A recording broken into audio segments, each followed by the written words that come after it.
முருகனும் ஔவையாரும் ஒரு நாள். ஔவையார் மிகுந்த ஞானம் பெற்ற கவிஞையார். பல ஊர்களுக்கு சென்று பாடல்கள் பாடி மக்களுக்கு நல்லறிவுரை வழங்கிக் கொண்டிருந்தார்.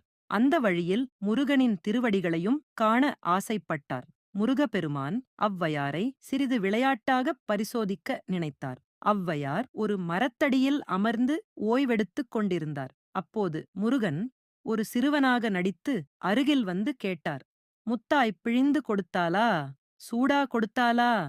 ஔவையார் அந்தச் சிறுவன் ஒரு சாதாரண குழந்தை என்று நினைத்து, சூடா கொடு என்றார். முருகன் உடனே வெற்றிலைப் பழங்களை அவருக்குக் கொடுத்தார். ஔவையார் அவற்றை வாயில் போட முயன்றபோது அவை சூடாக இருப்பது போல் உணர்ந்தார். அப்போது அவருக்குப் புரிந்தது, இந்த சிறுவன் யாரோ சாதாரணமல்ல, முருகப்பெருமான் தானே.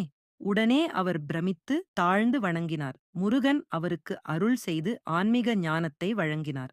கதை நுட்பம். இந்தக் கதையின் மூலம் பெரியவராக இருந்தாலும் கூட இன்னும் அறிய வேண்டியவை இருக்கின்றன என்பதை கற்றுக்கொள்ளலாம்.